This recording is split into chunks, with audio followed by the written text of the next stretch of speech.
Good morning.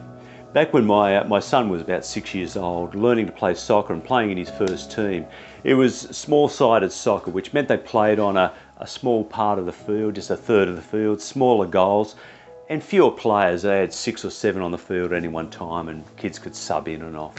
They were learning how to play the game, dribble and pass and shoot and defend and all the other bits and pieces. Well, one game they turned up and only a few of the players were there when the game before finished. So our coach or manager handed over some balls and our guys started kicking around in the goal mouth, shooting at goals, and kids were in goals. And some of the other kids from the other team who didn't have any soccer balls because their manager was still coming, joined in. And as more came, they all joined in, and soon there were 15, 20 kids all kicking the ball in the goal mouth and shooting, and there were 3 or 4 goalkeepers all taking it in turns, and they were trying new things. And it didn't matter what colour shirt you had on, it didn't matter which team you were in, we're all in this together and we're all having fun. It was a great game and they were loving it. It seemed there was an accident along the road, one of the main roads, and so others were held up. That's why they were delayed. But when everyone turned up, the coaches started calling their players aside, saying, well, it's time to start the real game. The kids were, let us keep playing. They wanted to keep playing what they were doing. It was fun. But the coaches won out and the proper game started, and they had their different shirts on, and it became a game about one team trying to get the ball off the other and score against the other, and about winning. Now, whilst winning wasn't overemphasised at that level, that's what they learned. And the adult game won out in the end, and the kids learned how to play proper soccer. But I often look back at that and wonder which one was the real game. There were 2 versions. One was an inclusive game where kids played together and learned together and had fun together. And the other was a game where it was competitive in a different way. And I think that's it's a story of life, because as you progress through the different sports and the levels of sports, there are those who are siphoned off into the better teams, those who are really good players, who get the better goes, who rise to the top and become the elites. And they're the ones who earn all the money, the big money. And I guess in life it's like that. People rise to the top, competing against each other, competing for the prized place, for the power, the might, the glory, the wealth. That's one way of working in the world. But it's not working so well in our world. And Jesus' stories invite us to look at the world in a different way, to turn it upside down. And we've been looking this year at Matthew's story of Jesus and the way he invites us to see the world in different ways and see that this way of Jesus subverts the dominant stories and patterns of our world and our life. And this Sunday, which is called the Reign of Christ Sunday, the last Sunday of the year before we move into Advent, the season that leads us into Christmas and then onwards into the next year, this Reign of Christ Sunday invites us to think about this reign of Christ, which conjures up all images of power, might, rulers and kings and presidents and in our world, despots and others, people who have wealth and power and might and armies and all of that. And to see that this is contrary or the opposite to who Jesus is. And when we push him up and make him victorious and powerful and mighty and dominant, we put him in the place of the world's images of emperors and rulers and kings and queens and presidents and whatever else. The story we read this week is the last story that Matthew tells before he tells the story of Jesus' passion, his arrest, his trial, his crucifixion and death. And this story points us to that and says, if you want to know what the real Jesus is, this real Christ figure, then you've got to look at the crucifixion. And it's this figure hanging on a cross, weak, powerless and vulnerable, before the powers and principalities of the world. And the story that he tells this week begins when the Son of Man comes, another translation, when the human one comes in all his glory. Meaning, when the human one comes and you see him as he really is. When he comes, and this whole phrase of Son of Man or human one comes out of a book written 150 or so years before Matthew's story, before Jesus really.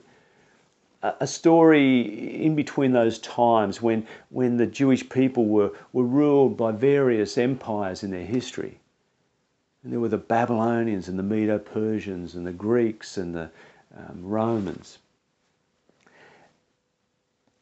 And in this vision that Daniel has, there's 4 beasts. And they come out of the waters. And the waters, I guess, for the Jewish people, the place of chaos, the place of turmoil and judgment. And these beasts come out and they represent the empires. And then comes this one called the human one, the Son of Man or the human one. And this human one comes to reveal a different way in the world, a way of becoming more deeply and truly human, and vanquishes the beasts. And they are destroyed, or their way, their power is revealed for what it is. And the human one brings in a new era, a new eon, a new reign that is grounded in a different way of being, a different way of life and living and loving. And when Matthew uses this phrase, when the human one comes in all his glory, when this person, this one comes, we will see the truth, the reality, this new way.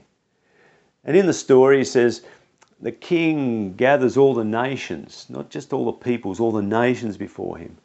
And he separates them like a shepherd separating sheep from goats. To those on his right, he says, come into this glorious way that's prepared for you from the beginning of time, this new era.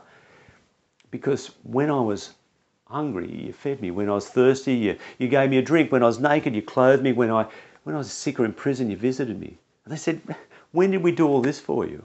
They were surprised, they're shocked. And he says, when you did it to the least of these brothers and sisters here on earth, you did it to me. They did it without knowing that when they reached out to the most vulnerable and marginalised, the powerless, the weak, and included them in and gave them life and food and water and clothing and care, Christ was in the midst and his face and way revealed. And to those on his left, he said, go away into the eternal punishment, judgment that's reserved for you.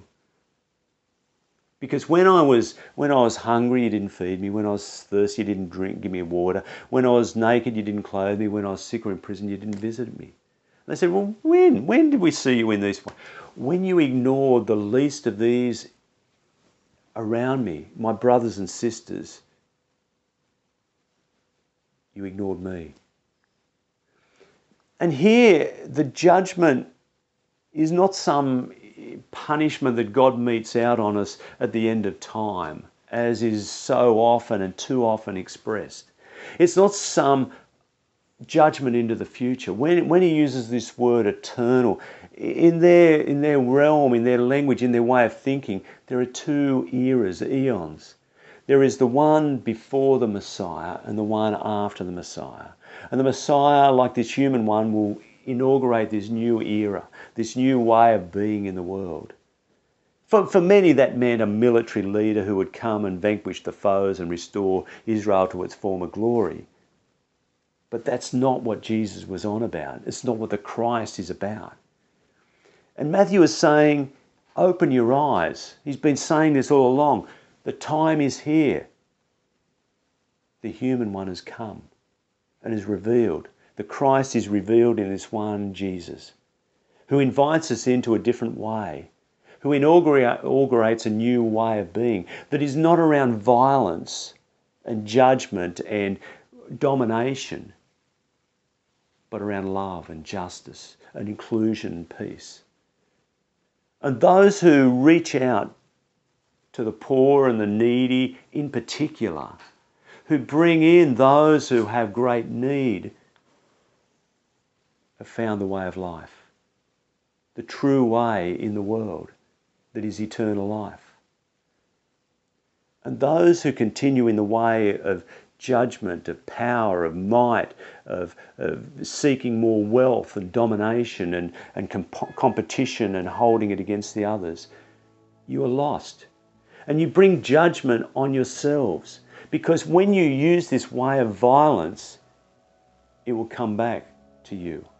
It's cyclic and spirals around. And when you live into that way, you'll bring judgment onto yourself and onto others. And we're seeing that in our world today. We're seeing it in Gaza and Palestine and Israel. When one throws a bomb, another will throw another bigger one, and it'll come back again and back again. And when you oppress people, they'll rise up, and they'll rise up in whatever power and horrible ways they can. When you dominate other people, it will come back to you in violence as well. And that's what we're seeing in our world. It escalates and spirals around. When we use violence and power and might, when we deprive people of what they need to live, it will come back to bite us. When we use the way of love, forgiveness, justice, when justice becomes not about vengeance and retaliation and punishment, but about distributing the resources of the world to those who need it, so that everyone gets an equal share and each person can flourish, then the world will flourish. It's not therefore a judgment about what we believe or think.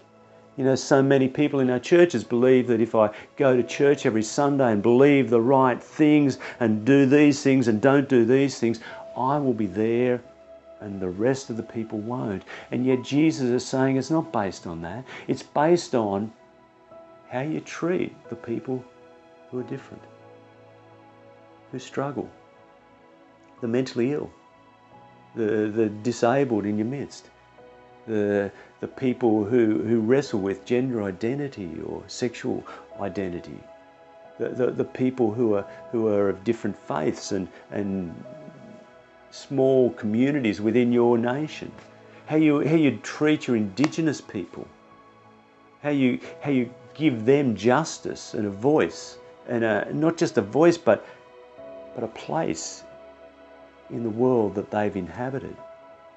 It's about how you treat the poorest of the poor, and that you have systems that don't just work for the rich and those who are privileged, but allow the poor to flourish.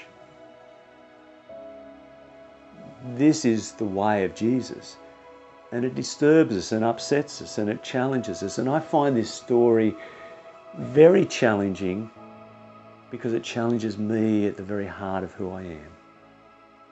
Where do I see this face of Christ? And how do I respond? How do I respond in love, not judgment, exclusion?